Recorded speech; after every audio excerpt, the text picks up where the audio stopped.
Hello friend, welcome to backpacker আবি। যারা বাংলাদেশ থেকে গিয়ে ইন্ডিয়া হয়ে থার্ড কান্ট্রিতে ট্রাভেল করতে চান এবং আমাকে প্রশ্ন করেছেন আমার ইমিগ্রেশনের অভিজ্ঞতা কেমন ছিল এবং কি ধরনের প্রশ্নের সম্মুখীন হতে হয় ইমিগ্রেশন থেকে ফিরিয়ে দেবে কিনা, সো তাদের জন্য আজকের টপিক আমি আজকে ক্লিয়ার করব এবং কয়েকটি পয়েন্ট তুলে ধরবো যেগুলো ফলো করলে আপনারা ইমিগ্রেশন প্রসেস স্মুথ হবে এবং যদি এগুলো মেনটেন করে চলতে পারেন তাহলে আপনার থার্ড কান্ট্রিতে অনেক সময় ট্রাভেল করতে পারেন। আমি এ নিয়ে 2 বার দিল্লি থেকে ট্রাভেল করেছি, সো আপনাদের কাছে আমি বিস্তারিত তুলে ধরবো আজকে। সো চলুন শুরু করা যাক।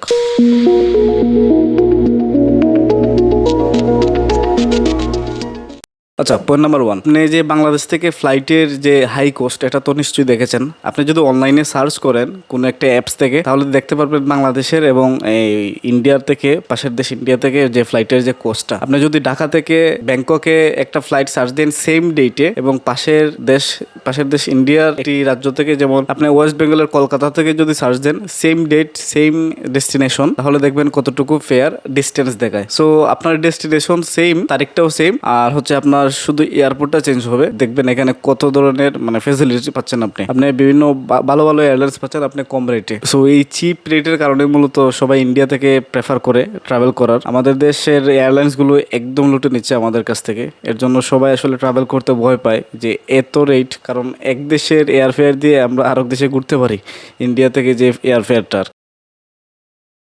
সো পয়েন্ট নাম্বার 2 হচ্ছে ভিসা রিকোয়ারমেন্ট। আমরা অনেকে চিন্তা করি ট্যুরিস্ট ভিসা নিয়ে, অ্যাকচুয়ালি আমরা ইমিগ্রেশন পার হতে পারবো কিনা, আমাদের কি ট্রানজিট ভিসা দরকার কিনা। ওয়েল, আমি ট্যুরিস্ট ভিসা নিয়ে 2বারই ট্রাভেল করেছি, আমার কোনো ধরনের সমস্যা হয়নি। এবং ট্রানজিট ভিসা, আপনি যদি ট্রানজিট ভিসা নিতে চান তাহলে যে দেশে আপনি যাবেন ওই দেশের ভিসা আগে আপনাকে করতে হবে এবং এটা নিয়ে তারপরে আপনাকে ইন্ডিয়ান এম্বাসিতে ইন্ডিয়া ভিসার ট্রানজিট ভিসার জন্য আবেদন করতে হবে। সো দেখছেন এখানে অনেক সময় লাগছে এবং সময় সাপেক্ষ ব্যাপার। আপনি যদি প্রথমে ইন্ডিয়ার ট্রানজিট ভিসার জন্য আবেদন করতে চান তাহলে এখানে আপনার অনেক ধরনের ডকুমেন্টস নিয়ে আবার ইন্ডিয়াতে লাইন ধরতে হচ্ছে, অ্যাপয়েন্টমেন্ট নিতে হচ্ছে। তো এখানে আপনার সময় চলে যাচ্ছে, আপনার ফ্লাইটের টিকিট কাটতে হবে আগে, এরপরে যদি ভিসা না পান অনেক ধরনের প্রবলেম। এবং ইন্ডিয়ান ট্রানজিট ভিসা আমাদের বাংলাদেশিদের জন্য কম ইস্যু হয়, ট্রানজিট ভিসা ওরা খুব কম দেয় আমাদেরকে। সো আমি প্রেফার করি আপনারা ট্যুরিস্ট ভিসা নিয়ে ট্রাভেল করেন এবং ট্যুরিস্ট ভিসা নিয়ে আপনারা ট্রাভেল করতে পারবেন। এবং অনেকে বলে যে ট্যুরিস্ট ভিসা নিয়ে আমাকে কতদিন থাকতে হবে। ওয়েল, অনেকে 24 আওয়ার 48 আওয়ার লাইক 2 দিন 1 দিন এরকম বলে থাকার জন্য, কিন্তু আমি প্রেফার করবো আপনারা সর্বনিম্ন 3 দিন থাকেন। যদি 3 দিনের ওপরে থাকেন তো অবশ্যই ভালো। আমি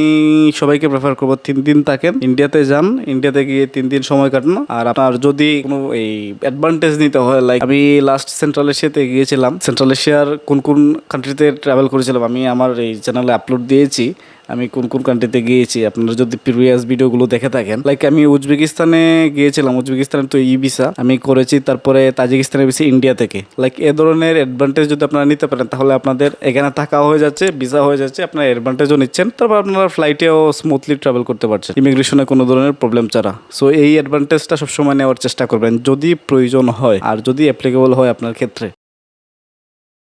দেন আসি পয়েন্ট নাম্বার 3-তে। পয়েন্ট নাম্বার 3টা হচ্ছে ট্রানজিট পয়েন্ট। আপনি সবসময় চিন্তা করবেন আপনার ট্রানজিট পয়েন্টটা কোনটা হবে। লাইক আপনার রোড যদি ব্যাংকক হয়ে থাকে, আপনি কলকাতা থেকে ফেয়ার কত, দিল্লি থেকে ফেয়ার কত, হ্যাঁ মুম্বাই থেকে ফেয়ার কত। লাইক ইন্ডিয়ার এক একটা জায়গা থেকে এক একটা জায়গায় ডিরেক্টলি ফ্লাইট থাকে এবং আপনি যদি ওখানের পাশে দেখেন, ম্যাপে দেখবেন কোন জায়গাটা পাশে এবং কোন জায়গা থেকে আপনার এই এয়ারের দূরত্বটা কম। সো এইটা দেখে আপনার ট্রানজিট পয়েন্টটা সিলেক্ট করবেন এবং অনলাইনে সবসময় রিসার্চ করবেন ওই পয়েন্টটাতে আপনার কোন সময়গুলোতে প্রবলেম করছে এবং কোন সময়গুলোতে স্মুথ হচ্ছে। আপনি অনলাইনে সার্চ করতে পারেন, অনেকগুলো গ্রুপ আছে, এগুলোর ইমিগ্রেশন সম্পর্কে আপনি আপডেট পেয়ে যাবেন, আপনি এইটা দেখবেন। সো আমি যেটা দেখেছি, মুম্বাই এয়ারপোর্টে অনেক সমস্যা করে, কলকাতা এয়ারপোর্টে অনেক সমস্যা করে, কিন্তু দিল্লি এয়ারপোর্টে অনেক স্মুথ। লাইক আমি 2বার দিল্লি থেকে ট্রাভেল করেছি, দিল্লি থেকে আমার কোনো ধরনের সমস্যা হয়নি এবং দিল্লি থেকে আমি খুবই স্মুথলি ট্রাভেল করেছি এবং অনেক মানুষকে আটকাতেও দেখেছি এবং ইন্ডিয়ানদেরকেও আটকাতে দেখেছি। সো ট্রানজিট পয়েন্ট সিলেকশনটা হচ্ছে মাস্ট ইম্পর্টেন্ট। আপনারা যে কোনো সময় ফ্লাইট এবং ফেয়ার দেখার আগে ট্রানজিট পয়েন্টটা দেখবেন। তো ট্রানজিট পয়েন্ট দেখে তারপর ফ্লাইট টিকিট কাটবেন এবং আমি সবচেয়ে প্রেফার করি দিল্লি এবং কলকাতা, এই 2টা ট্রানজিট পয়েন্ট থেকে আপনি ইজিলি ট্রাভেল করতে পারেন। দিল্লি হচ্ছে 1, কলকাতা হচ্ছে 2। লাইক আমি দিল্লি প্রেফার করি বেশি। তো নেক্সট হচ্ছে ফ্লাইট বুকিং টিপস। দেখেন, আপনি যে জায়গা থেকে ফ্লাই করেন না কেন, আপনি যদি সময় নিয়ে আগে থেকে টিকিট করেন, আপনি অনেক ডিসকাউন্টে টিকিট পাবেন, এবং অনেক আগে থেকে কাটলেও আপনি ডিসকাউন্ট পাবেন না। সো সবসময় অনলাইনে সার্চ করতে থাকবেন কোন সময়টাতে ফ্লাইট টিকিটের খরচটা কম। আপনি যদি চাকরিজীবী বা ব্যবসায়ী বা এমনিতে ফ্রি ট্রাভেলার হয়ে থাকেন, অবশ্যই আপনাকে এই জিনিসটা মাস্ট দেখতে হবে। এবং ফ্লাইট টিকিট কম দেখে আপনি যখন কম পাবেন তখন টিকিট কেটে ফেলুন। সবসময় এটাই দেখা যায়, আপনি যখন ফ্লাইট টিকিটটা আগে কাটবেন তখনই কম পাওয়া যায়, এটা হওয়ার সম্ভাবনাই বেশি থাকে। সো চেষ্টা করবেন আগে থেকে টিকিট কাটার। পয়েন্ট নাম্বার 5 হচ্ছে আপনার ইমিগ্রেশন হ্যান্ডেল। লাইক আপনি সবকিছুই করেন না কেন, ইমিগ্রেশন কিন্তু সব শেষে আপনাকে ইমিগ্রেশন প্রসেসটাই দেখতে হবে, এবং ইমিগ্রেশনেই কিন্তু একটা রিস্ক থেকে যায়। দেখেন, একটা কথা বলি, আমি যখন দিল্লি থেকে ফ্লাই করি, অনেক ইন্ডিয়ান এবং অনেক বাংলাদেশিদেরও আটকেছি ইমিগ্রেশনে, আমি দেখেছি। সো এখানে একটা মেইন পয়েন্টস থাকে বডি ল্যাঙ্গুয়েজ এবং অ্যাটিটিউড। আপনার ইমিগ্রেশন অফিসারের সামনে বডি ল্যাঙ্গুয়েজ হচ্ছে এমন, লাইক আপনি ট্যুরিস্ট ভিসা নিয়ে লাইক দুবাই ঘুরতে যাচ্ছেন, কিন্তু আপনার ফেস ভ্যালু এবং আপনার অ্যাটিটিউড দেখে মনে হচ্ছে না আপনি কাজ করতে যাচ্ছেন, আপনি আসবেন না। হ্যাঁ, ওরা অ্যাকচুয়ালি বসে থাকে কোনো না কোনো খুদ ধরার জন্য, এবং আপনাকে দেখে যদি মনে হয় তাদের আপনি সন্দেহজনক, আপনি গিয়ে আসবেন না, বা আপনি তার কান্ট্রি থেকে ফ্লাই করছেন, বা আপনি বাংলাদেশ থেকে গিয়ে ফ্লাই করছেন, এরকম যদি মনে হয় তারা ধরতে পারে অবশ্যই, কারণ তাদের কাছে এই রাইটটা আছে। আপনি ট্রানজিট ভিসা নিয়ে ওদের দেশ থেকে ফ্লাই করছেন না, এবং সে যদি ইন্ডিয়ানও হয়ে থাকে, তার যদি সন্দেহজনক মনে হয় তাহলে সে ফ্লাই করতে দেবে না। যেমন আমাদের বাংলাদেশে যেটা সমস্যা হয়, উজবেকিস্তানে বা দুবাইয়ে বা এই ধরনের কান্ট্রিগুলোতে কেউ যদি ফ্লাই করতে যায়, তাহলে তাদেরকে সন্দেহজনক মনে হলে তাদেরকে আটকে দেয়। সো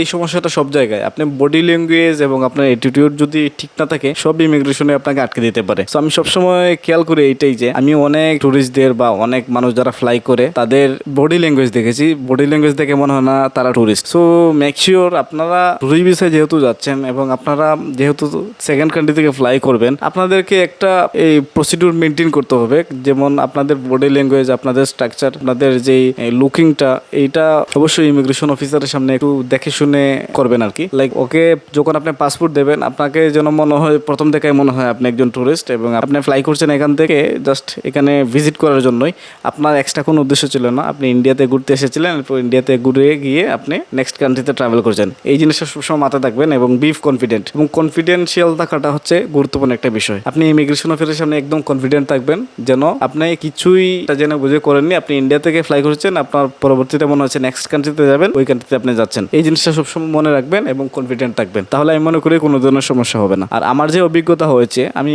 2বার ফ্লাই করেছি, আমার কোনো ধরনের সমস্যা হয়নি। লাইক যেমন বাংলাদেশের যে ল্যান্ড বর্ডারগুলোতে যে প্রশ্নের সম্মুখীন বা যে প্যারাগুলো হয়, আমি ইন্ডিয়ার দিল্লি এয়ারপোর্ট থেকে এই প্যারাটা আমি পাইনি। লাইক আমি পাসপোর্ট দিয়েছি, আমাকে সিল মেরে দিয়েছে, যে এইটা 2বারই হয়েছে আমার সাথে। তো আমি মনে করি না যে কোনো ধরনের সমস্যা হয়। অনেকেই বলে, যেমন ফেসবুক ও ইউটিউবে অনেকেই বলে যে থার্ড কান্ট্রিতে ট্রাভেল করা যাবে না এই ধরনের টুরিস্ট ভিসা নিয়ে।